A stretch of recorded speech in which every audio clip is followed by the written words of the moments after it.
Hello friends, good morning. எல்லாருக்கும் நமஸ்காரம். எல்லோரும் எப்படி இருக்கேள்? சௌக்கியமா? இன்றைக்கி நம்ம என்ன பார்க்க போகிறோம் அப்படின்னு கேட்டேன்னா, இன்றைக்கி தொகையல் ரெசிபியில் இன்றைக்கி நம்ம பார்க்க வேண்டிய ரெசிபி என்ன தொகையல் அப்படின்னு கேட்டேன்னா, கருவேப்பிலை தொகையல். உங்களுக்கே பார்த்தா தெரிஞ்சிருக்கும். கருவேப்பிலை வந்து எடுத்து வச்சுருக்கேன், நல்லா அலம்பி க்ளீன் பண்ணி எடுத்து வச்சுருக்கேன். நல்லா கொஞ்சம் வாடின கருவேப்பிலையாக இருந்தாலும் பரவாயில்ல, நல்லாயிருக்கும். தொகையலுக்கு இந்த மாதிரி இருந்தால் தான் நல்லாயிருக்கும். அலம்பி வச்சுருக்கேன். அதுக்கு தேவையான தேங்காய் ஒரு 1/2 மூடி தேங்காய் துருவி எடுத்து வச்சுருக்கேன். மிளகா வத்தல், 2 பச்சை மிளகா ஏதாவது பழுத்தெடுத்து அதையும் வந்து எடுத்துட்டுருக்கேன். புளி எடுத்துட்டுருக்கேன். உப்பு இப்போ நம்ம இதெல்லாம் வந்து வதக்கிக்க போகிறோம். போடும்போது பருப்பெல்லாம் வந்து போட்டுக்க போகிறோம். காரம் வந்து கொஞ்சம் நிறைய வேணுட்டு கொஞ்சம் எக்ஸ்ட்ரா மிளகா வந்து வச்சுருக்கேன். புளியும் வந்து எக்ஸ்ட்ரா வச்சுருக்கேன். கொஞ்சம் காரம் இதெல்லாம் இருக்கும்போது கொஞ்சம் நல்லா இருக்கும், கொஞ்சம் டேஸ்ட்டாக நல்லா வந்து இருக்கும். இந்த பக்கம் வந்து எண்ணெய் வந்து வச்சுருக்கேன், வந்து பற்ற வச்சுக்கிறேன்.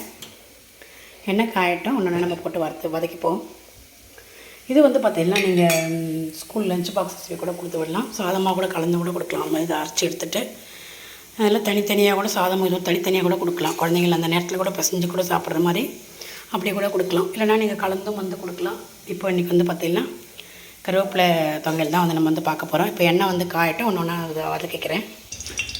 நான் வந்து பார்த்திங்கன்னா தேங்காய் எண்ணெய் தான் வந்து விட்டுருக்கேன். தேங்காய் எண்ணெயில் வதக்கும் போது நல்லா வாசனையாக ரொம்பவும் நல்லா வந்துருக்கும். அதனால் தேங்காய் எண்ணெய் தான் வந்து எடுத்துட்டுருக்கேன். நல்லா 3 ஸ்பூனுக்கு வந்து உளுத்தம்பருப்பு வந்து எடுத்துக்கிறேன். நிறைய இருந்தால் வாசனையாக ரொம்ப நல்லாயிருக்கும். இந்த ஸ்பூனால் ஒரு 3 ஸ்பூனுக்கு உளுத்தம்பருப்பு வந்து எடுத்துகிட்ருக்கேன்.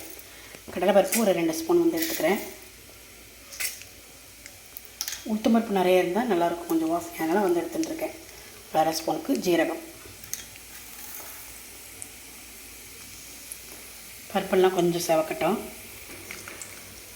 பருப்பெல்லாம் வந்து செவந்துட்டு பாதி செவக்கும் போது இதெல்லாம் ஒன்று ஒன்றா வந்து நம்ம சேர்த்துக்கலாம். அப்புறமா ரொம்ப கரிஞ்சு போய்டும் இல்லையா, அதனால் பாதி செவக்கறக்கி ஒன்று ஒன்றா நம்ம போட்டு வதக்கிக்கலாம்.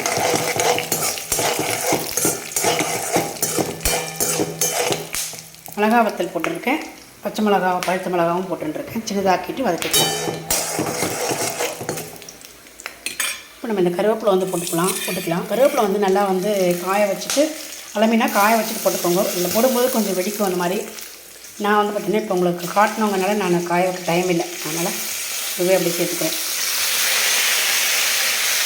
நல்லா ஒரு பொடி கருவேப்பிலைக்கு வந்து எடுத்துருக்கேன்.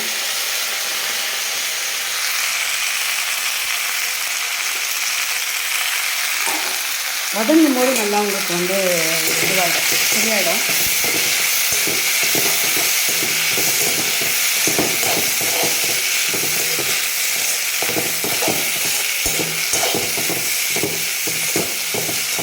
இதிலே தேங்காயும் சேர்த்துன்னு நல்லா ஒரு 1/2 மூடி தேங்காய், ஒரு தேங்காயில் ஒரு பாதி தேங்காய் எடுத்துட்டுருக்கேன். அப்படின்னு போட்டுட்டு இதில் வந்து பெருங்காயம் வந்து சேர்க்கணும். இந்த புளியை வந்து இதில் வந்து போட்டுருக்கேன். நல்லா புளிப்பாக இருக்கும், அதனால் நான் நிறைய புளியை வந்து எடுத்துட்டுருக்கேன். பெருங்காயம் சேர்த்துக்கிறேன். பெருங்காயம் புளி எல்லாமே சேர்த்தாச்சு. இப்போ இது நல்லா வந்து வதக்கிப்போம். இது கருவேப்பிலை துவையல் அப்படிங்கிறதுனால நான் ஒரு கருவேப்பிலை மட்டும் தான் போட்டுருக்கேன். இதில் கொத்தமல்லியெல்லாம் தேவையில்லை, அதோட வாசனை எல்லாம் அதில் வர வேண்டாம். வெறும் கருவேப்பிலை மட்டும் வதக்கினா தான் இதோட கருவேப்பிலோட வாசனை மட்டும் வரும். பார்த்திங்கன்னா கருவேப்பிலை நல்லா கொஞ்சம் வதங்குற வரைக்கும் நல்லா வதக்கிப்போம், கலர் மாறுற வரைக்கும். அதே மாதிரி தேங்காயும் நல்லா அந்த கலர் மாறுற வரைக்கும், அந்த ஈரப்பசை போகிற வரைக்கும் நல்லாவே வந்து வதக்கிப்போம். நல்லா இந்த மாதிரி வதக்கிட்டு நீங்கள் வந்து அரைக்கும் போது இதில் வந்து பெருங்காயம் வந்து போட்டாச்சு, புளியும் வந்து சேர்த்துட்டாச்சு, எல்லாமே சேர்த்து வதக்கின்னு நல்லா இந்த மாதிரி நம்ம வதக்கி நல்லா அரைக்கும் போது உங்களுக்கு இது ராத்திரி வர அடுத்த நாளைக்கு கூட கெட்டு போகாது. ரொம்பவுமே சூப்பராக இருக்கும் தேங்காய். இப்போ இதை நல்லா ஆற விட்டுடணும். ஆறிட்டு தான் வந்து அரைக்கணும். நல்லா நான் இதை வந்து ஆற விட்டுடுறேன். ஆறினதுக்கப்புறமா மிக்ஸி ஜாரில் மாற்றிட்டு கொஞ்சமாக உப்பு போட்டுட்டு அரைச்சிக்க போகிறோம். அரைக்கும் போது நான் உங்களுக்கு காட்டுறேன்.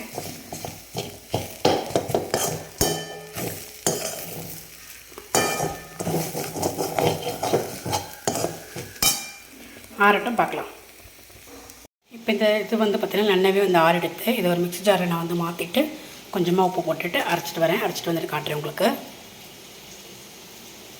இப்போ பாருங்கள், நம்மளோட துவையல் கருவேப்பிலை துவையல் ரொம்ப நேசாக இல்லாததுக்கு ரொம்ப கரம் இல்லாததுக்கு அரைச்சி வச்சுருக்கேன். இப்படி இருந்தால் தான் வந்து கரெக்டாக இருக்கும். நம்ம சாத்துக்கு பசங்க சாப்பிட்றதுக்காக இருந்தாலும் தொட்டுண்டு சாப்பிட்றதுக்காக இருந்தாலும் இந்த மாதிரி இருந்தால் நல்லாயிருக்கும். இது ஒரு பத்தில் மாற்றி காட்டுறேன். இப்போ நம்மளோட கருவேப்பிலை துவையல் சூப்பராக வந்து ரெடி ஆகிடுது. நல்ல வாசனை, புளிப்பு இருக்குது, காரம் இருக்குது. பெருங்காயத்தோட அந்த வாசனையோட கருவேப்பிலை வந்து ரொம்ப உடம்புக்கு நல்லது இல்லையா, கருவேப்பிலை வாசனையோட ரொம்ப சூப்பராக இருக்குது. சாதத்துக்கும் பசஞ்சு சாப்பிட்லாம், குழம்பு கூழ் எதுக்காக இருந்தாலும் தொட்டு மோர் சாத்துக்கு எல்லாத்துக்கும் தொட்டு சாப்பிட்லாம். ஸ்கூலுக்கு கொடுக்கறதுக்கு ரொம்ப ரொம்ப ஈஸியாக இருக்கும். அது மாதிரி ஆஃபீஸ்க்கு போகிறவங்களுக்கு வந்து கொண்டு போகலாம். ஒரு தொகையில் நீங்களும் வந்து ட்ரை பண்ணி பாருங்கள். ட்ரை பண்ணிட்டு எப்படி இருக்குன்னு லைக் கமெண்ட்ஸ் பண்ணுங்கள். நம்ம இனி அடுத்து வேறு ஒரு ரெசிபி பார்க்கலாம். Okay, thank you.